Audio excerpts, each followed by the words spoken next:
Welcome back to the Deep Dive. Today we're cracking open some really interesting source material. Not your usual academic stuff. No, not at all. It's actually just excerpts from, well, everyday conversations. But somehow they capture this huge sweep of modern life. It's like everything from intense work stress right through to these sudden, amazing personal moments. It's a real window into the daily grind, isn't it? The sources really detail that balancing act. High-pressure jobs, deadlines, feeling exhausted, just too much information. And then boom, right alongside it, the sort of chaos and happiness of big life events. So our mission today, well, it's pretty clear. We're treating these chats like field notes. We want to dive in and pull out the practical things, the little cures people find for all that stress. Yeah, the actionable stuff that's kind of hidden in just, a regular week's worth of talk. And right off the bat, the contrast is just, wow. We meet this person, Adam, who sounds completely wiped out. Totally. Running on, 4 hours of sleep and 1 cup of coffee? Just drowning in work. But then, moments later, the whole vibe shifts. It's all wonderful news. A surprise engagement. That swing right there. From total misery to pure joy. That's the modern juggle. It really is. Okay, let's unpack Adam's situation first. Because the way he talks about being tired, I think a lot of people will get that.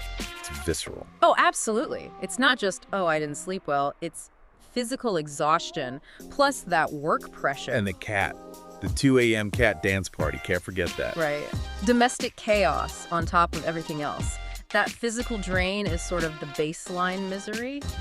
But the work stress itself, that's where it gets really insightful, I think. He lists all the usual suspects, deadlines, reports. Oh, yeah. 100 emails, meetings, charts, spreadsheets, the full onslaught. He's basically drowning in metrics, in ways to be measured. And here's a bit that really jumped out at me. He jokes about having memorized the color of every cell in my Excel sheet. Yes. That's not just a funny line, is it? It says so much. Right.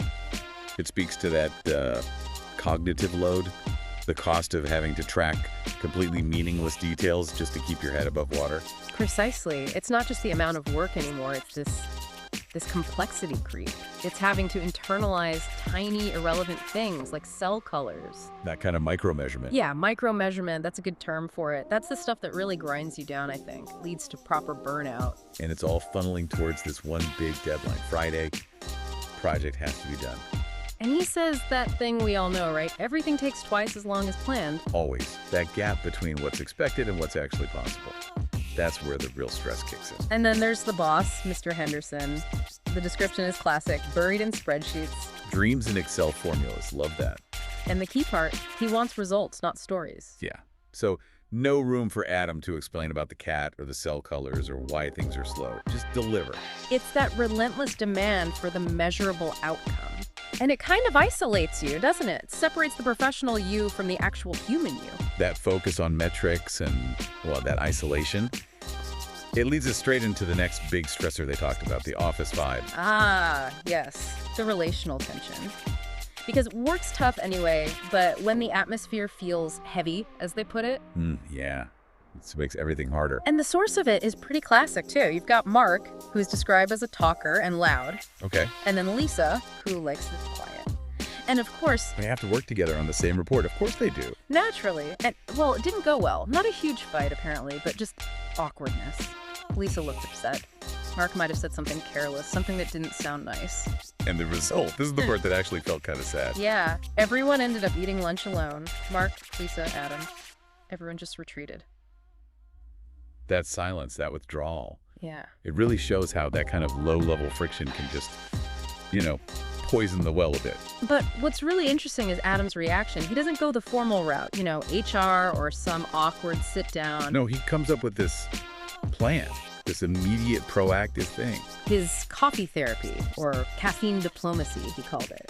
I like that. Caffeine diplomacy. It's basically trying to fix tension with, comfort food and drink. It taps into something we sometimes call the neutral third.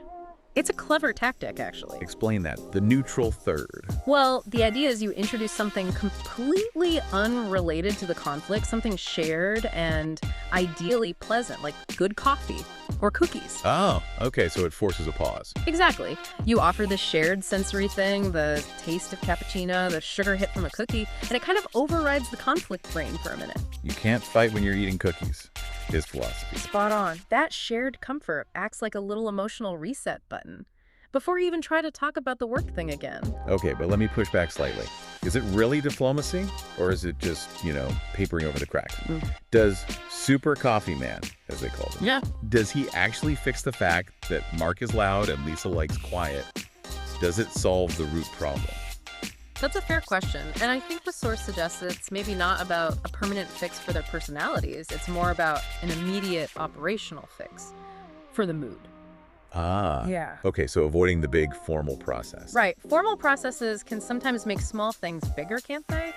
Coffee diplomacy kind of de-escalates things. It reminds them they're humans first, colleagues second. For a moment, anyway. Lets them bypass the workplace arguments and just share something nice. Yeah. It saves the day's mood, which, when you've got a massive deadline looming, might actually be the most important thing. So it's like a very targeted peace treaty. And I like the details, too. He wasn't just grabbing any old coffee. No, he was specific. Cappuccino and chocolate chip muffins from that particular cafe, the one with the blue chairs. That intentionality, it makes the gesture feel more genuine, doesn't it? Not just going through the motions. Definitely. It connects back to that theme of finding reliable comfort, even in small things. But just as we're sort of dissecting this office friction, The whole mood just flips again. Complete. a total 180. Pure happiness enters the chat. Yes. Eva drops the news. Her sister, Anna, got engaged to Daniel. Just like that. It's this burst of, real life right in the middle of spreadsheets and cat-related sleep deprivation. And this contrast, it's important, isn't it? It shows how life just happens. All at once, stress and joy, often on the same day. For sure. And the engagement story itself. It's almost too perfect, like something out of a movie, which kind of makes it a nice escape from the office stuff. Totally. The perfect meet cute. Yeah. A bookstore, you can't make this stuff up. Instantly sets a certain tone, right? Romantic, maybe a bit intellectual. So Anna drops a pile of books. Yeah. Classic way. And Daniel helps her pick them up. But here's the smooth part. He doesn't just say, oops. He says, You have great taste in books. Nailed it. absolutely nailed it. Pure rom-com gold. And it lands right in the middle of Adam's workplace saga. Perfect timing. But then, this good news immediately brings its own kind of pressure, doesn't it? Oh, yeah.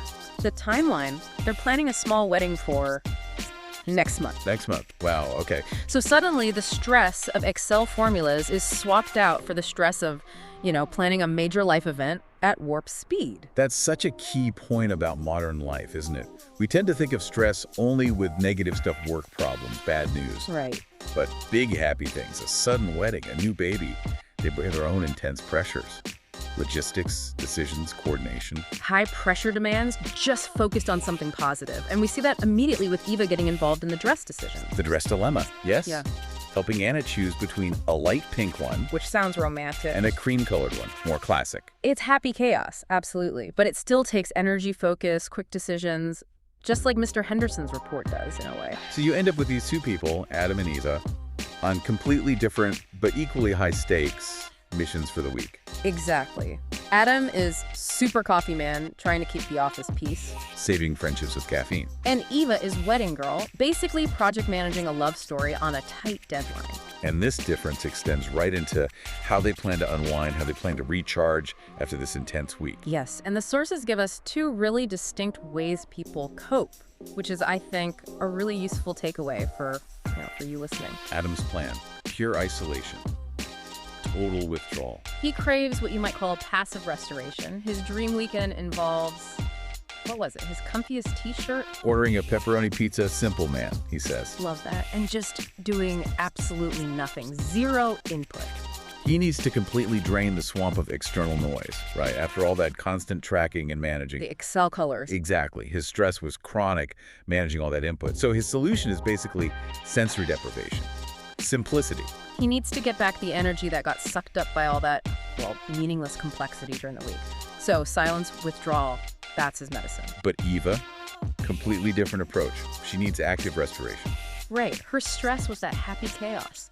Coordinating, socializing, making positive choices. So her weekend is packed. Saturday, more wedding stuff, dress shopping. Sunday, brunch with friends. Still engaged, still social. For Eva, recharging comes from leaning into that positive social energy. Her stress was positive, relating to connections, so her recovery involves more connection. And this is really important, isn't it? That there isn't just one way to de-stress. Absolutely vital. For you listening, intentional recovery might look like Adam's Pizza and Silence Cave, or it might look like Eva's busy social weekend. It depends entirely on what kind of energy your week drained from you. Both are totally valid ways to refill the tank. Okay, so we've picked apart the spreadsheets, the cookies, the wedding plans. What are the bigger lessons here, the principles we can sort of elevate from these everyday chats? What are the takeaways? Well, we pulled out 3 main ones, I think. The first comes straight from Adam's Caffeine Diplomacy. It's about the power of informal human connection. Right, when things get stressful at work or just in life. The quick fixes are often the simple shared comforts. Don't overthink it, as they said. Drink coffee, eat cookies, and talk to friends. Immediate human intervention. Okay, lesson 1. Simple comforts work. What's number 2?